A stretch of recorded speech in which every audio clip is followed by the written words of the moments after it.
اسم فعل اور حرف تینوں کی تین قسمیں ہیں۔ اسم کی تین قسمیں ہیں، کون کون سی؟ جامد، مصدر، مشتق۔ کیا کیا قسمیں ہیں بھائی؟ اسم کی تین قسمیں کون کون سی ہیں؟ بتائیے۔ جامد، مشتق، ہاں، مصدر، جامد، مصدر، مشتق۔ مشتق۔ ہاں، اور اسی طرح فعل کی بھی تین قسمیں ہیں، ماضی، مضارع، امر۔ ٹھیک ہے، جی۔ اسی طرح حروف کی بھی تین قسمیں ہیں، عاملہ، غیر عاملہ، زائدہ۔ تو اسم کی تین قسمیں ہو گئیں، جامد، مصدر، مشتق، اور فعل کی تین قسمیں ہو گئیں، ماضی، مضارع، امر، اور حرف کی تین قسمیں ہو گئیں، عاملہ، غیر عاملہ، زائدہ۔ ٹھیک ہے جی، بتائیے عاتقہ، جی، تین قسمیں بتائیے۔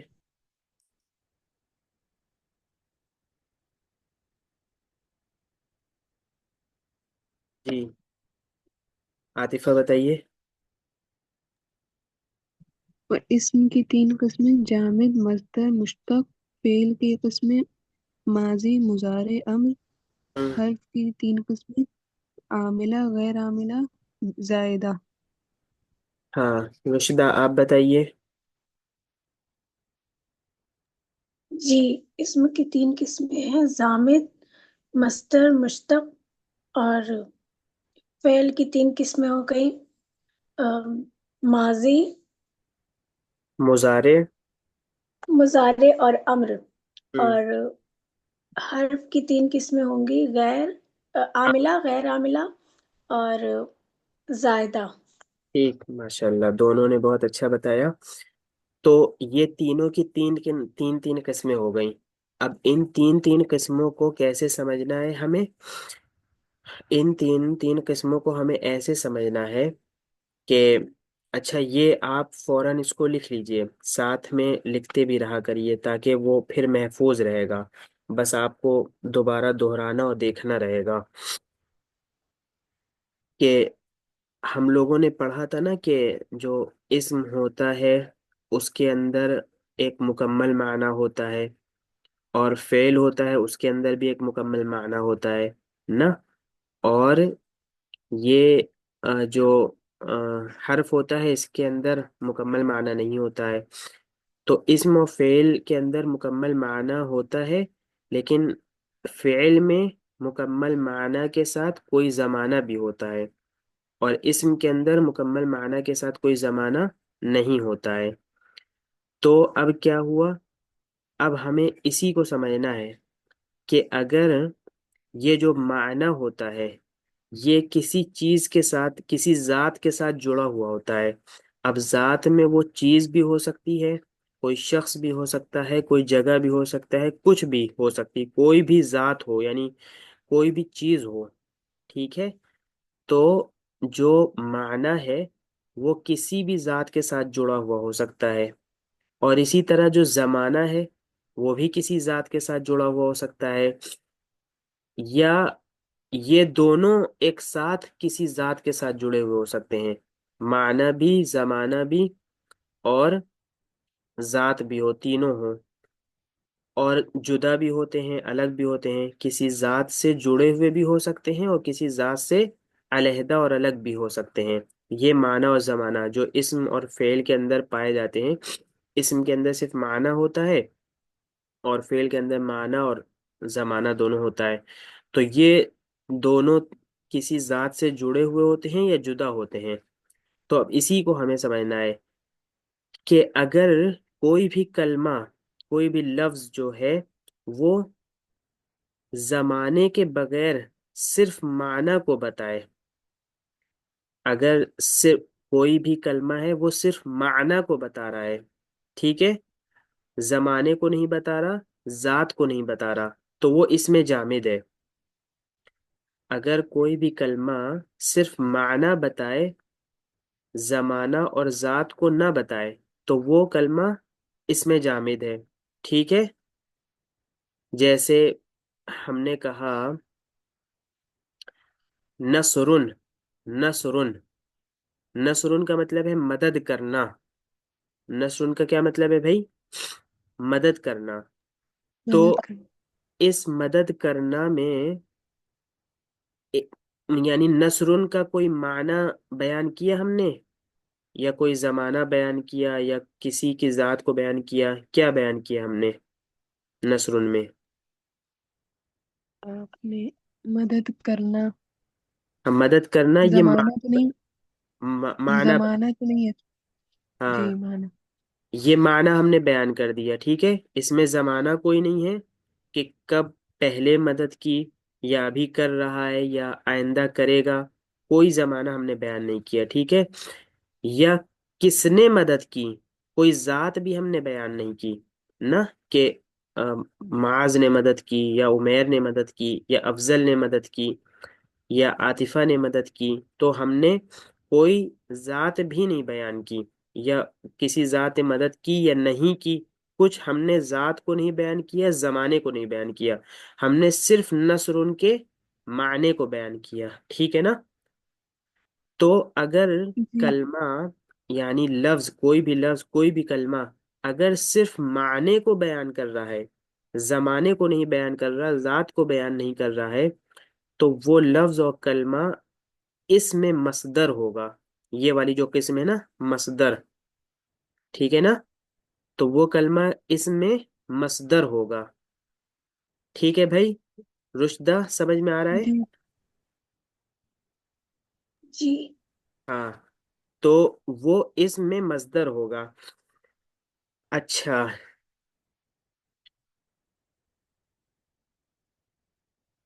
اور اگر یعنی صرف معنی کو بیان کر رہا ہے تو وہ اس میں مصدر ہو گیا،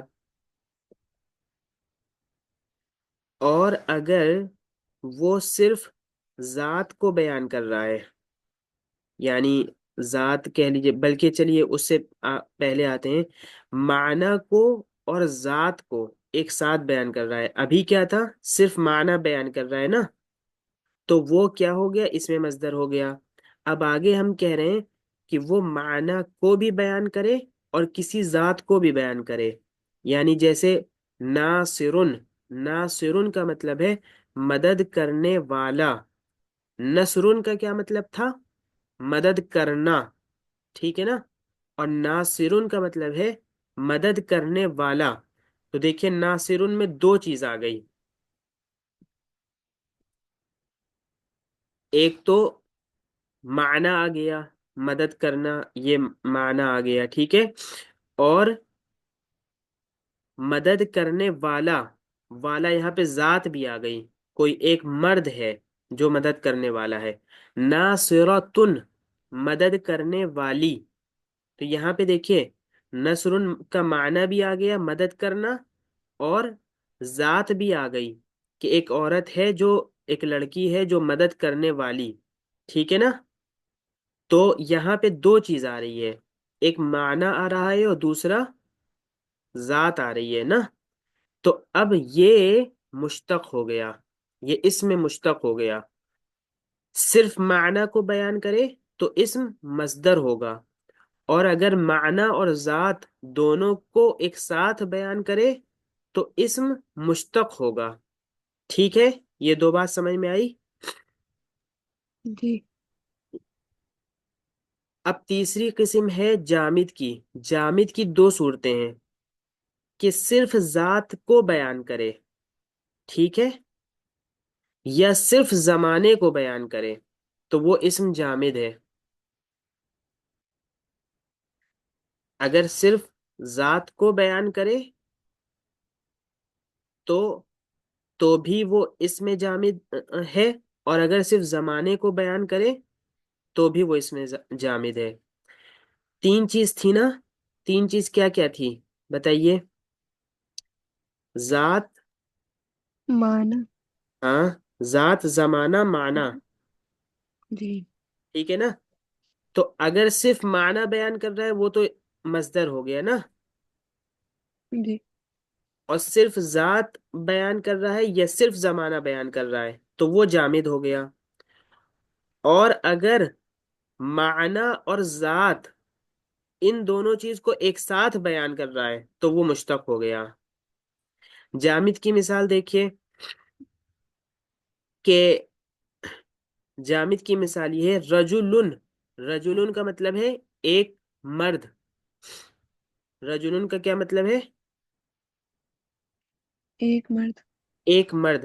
تو ہم نے یہاں پہ ایک ذات کو بیان کیا. ٹھیک ہے، ہم نے یہاں پہ کیا کیا؟ ایک ذات کو بیان کیا، ایک شخصیت کو بیان کیا. اور اسی طرح اگر ہم نے کہا امراتن. امراتن کا مطلب ہے ایک عورت. تو یہاں پہ بھی ہم نے عورت کی ذات کو بیان کیا، صرف ایک ذات، ایک عورت. تو اب یہ اسم کیا ہو گیا؟ یہ اسم جامد ہو گیا. تو دیکھیے اگر صرف معنی کو بیان کرے، ذات و زمانے کو نہ بیان کرے تو وہ اسم مصدر ہے. اور اگر صرف ذات کو بیان کرے تو وہ اسم جامد ہے، یا صرف زمانے کو بیان کرے تو بھی وہ اسم جامد ہے. لیکن اگر معنی کو اور ذات کو دونوں کو ایک ساتھ بیان کرے تو وہ اسم مشتق ہے. یہ ہو گئی اسم کی 3 قسمیں: جامد، مصدر، مشتق. اس کو آپ شارٹ میں نوٹ میں لکھ لیجئے اور پھر اس کو سمجھیے. اچھا، اب جو یہ تھا فعل تھا، فعل کا کیا مسئلہ ہے؟ اچھا، فعل کی بھی کتنی قسمیں تھی بھائی؟ 3 قسم. 3 قسمیں تھیں. تو فعل کی قسمیں تو سمجھنا آسان ہے: ماضی، مضارع، امر. ٹھیک ہے حضرت جی. وہ ہم پوچھنا تھا کہ زمانے سے ہمیں سمجھ میں نہیں آیا، مطلب جیسے جامد میں زمانہ پایا جاتا ہے تو اس میں تو زمانہ نہیں ہوتا نا. اسم کے اندر زمانہ ہوتا ہے اگر صرف زمانے پہ دلالت کر رہا ہے. جی صرف زمانے پہ دلالت کر رہا ہے کوئی لفظ، ٹھیک ہے، اس میں ذات کو جی نہیں بیان کر رہا اور معنی کو نہیں بیان کر رہا تو وہ اسم جامد ہے. جیسے جیسے آپ نے کہا کہ یعنی اینا، اینا انتا، اینا انتا. تو اینا کا کیا مطلب ہے؟ آئینہ مطلب کہاں. کہاں. تو یہ جو کہاں ہے یہ ایک زمانے کو بیان کر، اچھا یہ تو مکان کو بیان کر رہا ہے. چلیے اس آپ آپ جیسے اینا انتا کہا، اینا انتا آپ کہاں ہیں، تو آپ نے جواب دیا انا عند، انا عند الامی، میں امی کے پاس ہوں. تو عندہ یہ کس چیز کو بیان کر رہا ہے؟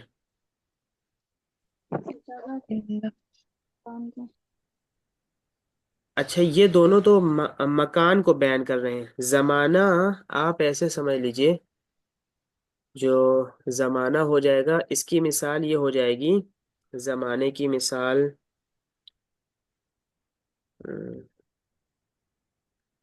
مطلب ہاں متا ہے کہ متا ہو گیا، ٹھیک ہے. کیفا ہو گیا، کیفا کے بھی معنی متا کے ہوتے ہیں. تو یہ جو حروف ہیں، یہ حروف ان حروف کے ذریعے سے زمانے پہ دلالت کرتے ہیں. تو یہ جو اس طرح کے حروف ہیں جو صرف زمانے پہ دلالت کرتے ہیں یہ اصل میں اسم ہوتے ہیں. اس طرح کے جو کلمات ہوتے ہیں، کیفا ہے، متا ہے، انا ہے. سمجھ گئیں؟ جی جی. ہاں.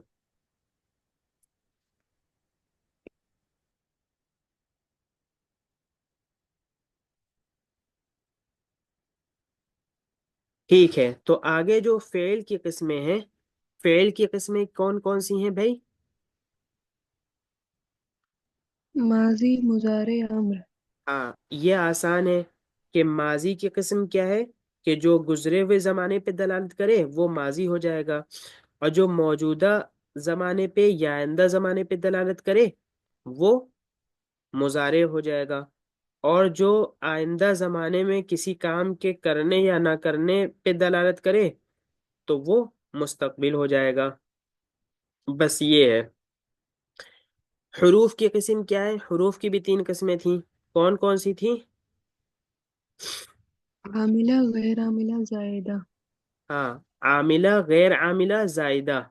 تو عاملہ وہ ہے، وہ حروف ہیں جو عمل کریں، اور غیر عاملہ وہ حروف ہیں جو عمل نہ کریں، یعنی اپنے مدخول میں. یعنی یہ یہ جو حروف ہوتے ہیں یہ کسی نہ کسی اسم یا کسی نہ کسی فعل پہ داخل ہوتے ہیں، یہ اکیلے تنہا نہیں ہوتے ہیں. تو یہ کسی نہ کسی اسم یا کسی نہ کسی فعل پہ داخل ہوتے ہیں. تو جو یہ جس پہ داخل ہوتے ہیں وہ ان کا مدخول کہلاتا ہے.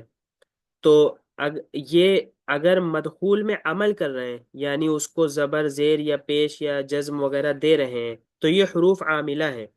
اور اگر اپنے مدخول پہ عمل نہیں کر رہے ہیں تو یہ حروف غیر عاملہ ہیں. اور کچھ حروف زائدہ ہوتے ہیں، ٹھیک ہے، وہ کلام میں تحسین و تاکید وغیرہ کے لیے لائے جاتے ہیں، کہ کلام کو، بات کو مضبوطی سے کہنا ہے، یا جو ہے ہمیں کلام کو کیا کرنا ہے کہ اس میں حسن پیدا کرنا ہے. سمجھ گئے؟ تو جی. یہ تینوں کی تین اسم کی، فعل کی، حرف کی، تینوں کی 3 قسمیں ہو گئیں. ایک قسم یہ ہو گئی اسم کی 3 قسمیں، جامد مصدر مشتق. اور فعل کی 3 قسمیں، ماضی مضارع امر. اور حرف کی 3 قسمیں، عاملہ غیر عاملہ زائدہ. ٹھیک ہے بھائی؟ جی. جی جی آ رہی ہے. تو یہ جو 3 قسمیں تھیں تینوں کی، اس کو بتا رہے تھے. اور یہ جو ابھی کیا پوچھا تھا، کیفہ ہم نے بتایا تھا نا، اس میں جامد کی 2 صورتیں بتائی تھی نا، کہ ایک اس میں جامد وہ ہے جو صرف ذات پہ دلالت کرے. جیسے ہم نے کہا رجل، تو ایک آدمی کی ذات کو بتایا. ہم نے کہا امراتن، تو یہ عورت کی ذات کو بیان کیا. اور اگر ہم نے کہا ہوا، تو اس میں بھی مرد کی ذات کو بیان کیا. ہم نے کہا ہیا، تو یہاں پہ عورت کی ذات کو بیان کیا. تو یہ اس میں جامد کی وہ صورت ہے جو صرف ذات پر دلالت کر رہی ہے. ٹھیک ہے نا؟ اور اس میں جامد کی وہ صورت جو صرف معنی پر دلالت کرے، وہ کیا ہے کہ جو جیسے جن لفظوں کے اندر زمانہ ہوتا ہے، یعنی جو صرف زمانے پہ دلالت کرے. جیسے ہوتا ہے قبل، قبل، قبل، پہلے. تو یہ جو پہلے ہے یہ ایک اس زمانے پہ دلالت کر رہا ہے جو ابھی سے پہلے گزر گیا. بعد، یہ ایک بعد کے زمانے پہ دلالت کر رہا ہے، یعنی مستقبل والے زمانے پہ دلالت کر رہا ہے. اور قبل صرف ماضی والے زمانے پہ دلالت کر رہا ہے. تو یہ سب بھی کیا ہیں؟ جو صرف زمانے پہ دلالت کر رہے ہیں، یہ اسم ہے. ٹھیک ہے؟ اور اسی طرح ہے کہ ہم کہیں، جیسے کہتے ہیں صباح، صبح کا وقت. صبح یعنی یہ صباح اس میں جامد ہے کہ یہ کس پہ دلالت کر رہا ہے؟ صبح کے وقت پہ. صبح کا زمانہ وقت ہی کو تو کہتے ہیں نا، تو صبح کا وقت، صبح کا زمانہ یعنی. اسی طرح مساء، یہ شام کا وقت، شام کا زمانہ، اس پہ دلالت کر رہا ہے. اسی طرح امسی، گزشتہ کل، تو یہ پچھلے کل پہ دلالت کر رہا ہے. تو یہ سب جو لفظ ہیں، ایک ایک لفظ ہے، ایک ایک کلمہ ہے، اور یہ دلالت کس پہ کر رہا ہے؟ زمانے پہ دلالت کر رہا ہے. بارحہ، گزشتہ رات، پچھلی رات، تو یہ پچھلی رات کے وقت پہ، پچھلی رات کے زمانے پہ دلالت کر رہا ہے. اسی طرح از ہے، ازا ہے، متا ہے، ایانہ ہے، یہ سب وقت پہ دلالت کر رہے ہیں، زمانے پہ دلالت کر رہے ہیں. یہ سب اس میں جامد ہے. الآن، ابھی، ابھی اسی وقت، تو الآن اسی وقت پہ دلالت کر رہا ہے، اسی زمانے پہ دلالت کر رہا ہے نا. تو یہ سمجھے سب. یہ جو دوسری والی بات ہے، جو دوسری والی بات کہی تھی کہ یعنی اس میں جامد وہ ہے جو صرف ذات پر دلالت کرے، اور یا اس میں جامد وہ ہے جو صرف زمانے پر دلالت کرے. تو یہ وہ جو الفاظ ہیں، یہ جو کلمات ہیں، یہ ایسے کلمات ہیں جو اس میں جامد ہیں، کیونکہ یہ صرف زمانے پہ دلالت کر رہے ہیں، ٹھیک ہے نا؟ جی ساعت کہتے ہیں، ساعت وقت کو کہتے ہیں. اسی طرح یوم، یوم ایک ایک دن پہ دلالت کرتا ہے. الیوم آج کے دن پہ دلالت کر رہا ہے، آج کے دن پہ. اچھا بھائی،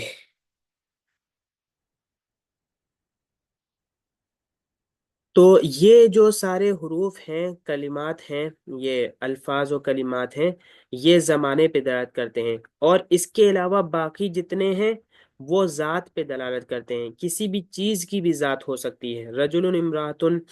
اس کے علاوہ اور کسی بھی چیز کی ذات ہو، یعنی بابن، باب یہ اس میں جامد ہے. کیوں؟ کیونکہ یہ کس پہ دلالت کر رہا ہے؟ ایک چیز ہے، ایک لکڑی کی ایک ذات ہے، اس پہ دلالت کر رہا ہے جو خاص قسم کی ہوتی ہے. تو جو بھی ذات پہ دلالت کرے اور یا زمانے پہ دلالت کرے، صرف ذات صرف زمانے پہ، تو وہ اسم اس میں جامد ہوتا ہے.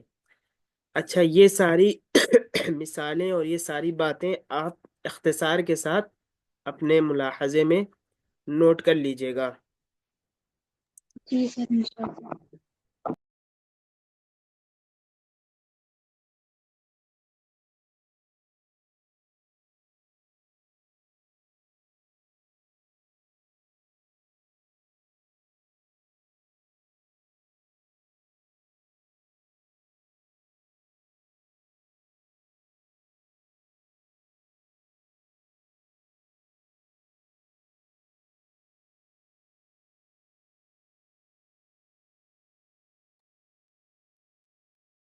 اچھا، کچھ کلمے ایسے ہوتے ہیں کہ جو نہ ذات پہ دلالت کرتے ہیں، نہ زمانے پہ دلالت کرتے ہیں، اور نہ ہی معنی پہ دلالت کرتے ہیں. تو وہ کلمہ کیا ہوتا ہے؟ وہ حرف ہوتا ہے جو نہ کسی ذات پہ دلالت کرتا ہے، نہ کسی زمانے پہ دلالت کرتا ہے، اور نہ ہی کسی معنی پہ دلالت کرتا ہے. حرف کا کام ہوتا ہے کہ وہ دو اسموں کو جوڑتا ہے، کبھی دو فعلوں کو جوڑتا ہے، کبھی ایک اسم اور ایک فعل کو جوڑتا ہے. اچھا، تو اس کا فائدہ یہی ہوتا ہے کہ یہ اس کام کو کرتا ہے. تو یہ کچھ باتیں تھیں اسم، فعل اور حرف کے متعلق، جن کو آپ ضرور لکھ لیجئے گا اور اس کو یاد کر لیجئے گا. پھر اسم کی جو قسمیں ہیں ہم نے بتائی تھی نا، اسم کی قسمیں اور فعل کی قسم، یعنی یہ قسمیں ہو گئیں، اور ان کی علامتیں کیا تھیں. ان علامتوں کو ایک ایک کر کے، الگ الگ کر کے، نواسب میں جتنے حروف ہیں، جوازم میں جتنے حروف ہیں، ان کو نکال کے لکھ لیجئے گا. لحوق تائے فاعل و تائے تانیث ساکنہ میں جو حروف ہیں ان کو لکھ لیجئے گا. نونئی توکید، نونی توکید، نونئی توکید میں جتنے نون ہیں انہیں نکال لیجئے گا. اور اسی طرح ندا میں جتنے حروف ہیں، حروف ندا، ان کو نکال لیجئے گا. اور اسی طرح یہ ہے کہ بہت ساری چیزیں اور بھی ہیں جو اسم کی علامت بنتی ہیں، جیسے منعوت ہونا. منعوت ہونا اس کو لکھ لیجئے. منعوت ہونے کا مطلب یہ ہے کہ مطلب کوئی چیز موصوف بنے، یعنی اگر کسی چیز کی صفت بیان کی جائے گی تو وہ لفظ اسم ہوگا. جیسے ہم نے کہا کہ کتابن، کتابن جدیدن، کتابن جدیدن. تو یہاں پہ نیا ہونا یہ کس کے بارے میں بتایا جا رہا ہے؟ کتاب کے بعد. کتاب کے بارے میں. تو کتاب منعوت ہو گئی، منعوت موصوف، ٹھیک ہے، دونوں نام یاد رکھ لیے گا. اور جدید یہ نعت ہو گئی، صفت ہو گئی. تو جو چیز منعوت بنتی ہے وہ ہمیشہ اسم ہوتی ہے، یعنی جس چیز کے بارے میں کچھ اچھا یا کچھ برا بتایا جائے گا، بیان کیا جائے گا، وہ چیز ہمیشہ کیا ہوگی؟ اسم ہوگی، فعل نہیں ہو سکتی، حرف نہیں ہو سکتی. اسی طرح منسوب ہونا بھی اسم کی علامت ہے، اس کو بھی لکھ لیجئے۔ منسوب ہونا، منسوب ہونے کا کیا مطلب ہے؟ کہ کوئی بھی چیز ہو جس میں ہم نسبت کو بیان کریں، کسی بھی چیز میں ہم نسبت کو بیان کریں، جیسے کوئی شخص اگر الہ آباد کا ہے تو وہ کہے الہ آبادی جن، الہ آبادی اپنے آپ کو، تو یہ جو یا لگائی ہے نا، یہ یا نسبت کی ہوتی ہے، نسبتی۔ تو اب کسی بھی چیز کو اگر ہم نسبت کے ساتھ بیان کر رہے ہیں، یعنی یا مشددہ یہ نسبت کے لیے لگائی جاتی ہے، تشدید والی یا، تو اگر ہم نے کہا الہ آبادی یون، تو مطلب ہو گیا الہ آباد کا رہنے والا، الہ آبادی شخص ہے، ٹھیک ہے، یہ ہے الہ جی آبادی۔ تو یہ الہ آباد تھا، بس یہ آگے یا لگا دی تو اس کی وجہ سے یہ منسوب ہو گیا۔ یہ جب بھی ایسی یا رہے جس پہ تشدید رہے گی اخیر میں، اور وہ نسبت والی ہو، کسی لفظ کے آگے الگ سے لگی ہوئی ہو، تو دلی ہے، دہلی ہے، دہلوی یون، دہلوی یون، دلی والا، تو اس طرح ہوتا ہے۔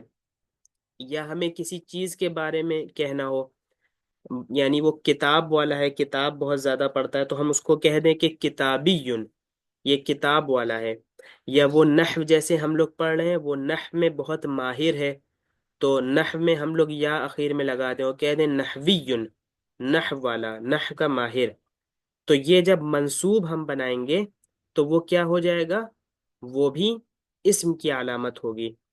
اسی طرح اگر ہم نے مصغر بنایا، کسی بھی چیز کو چھوٹا کر کے بیان کیا، جیسے اسدن، اسدن کہتے ہیں شیر کو، اور ہم نے کہا اسعید، چھوٹا سا شیر، تو اس کا کیا مطلب ہو جائے گا کہ اب جب ہم نے کسی چیز کو چھوٹا کر کے بیان کیا یا پیارا کر کے، اچھا کر کے، یہ تصغیر اچھائی اور برائی دونوں طور پہ لاتے ہیں، تو یہ کیا ہو جائے گا؟ اسم کی علامت ہو جائے گی۔ صحبن، تو ہم نے کہا سہیب، تو یہ کیا ہو گیا؟ تصغیر ہو گیا، یہ اسم ہے۔ حمدن، ہم نے کہا حمید، تو یہ کیا ہو گیا؟ تصغیر ہو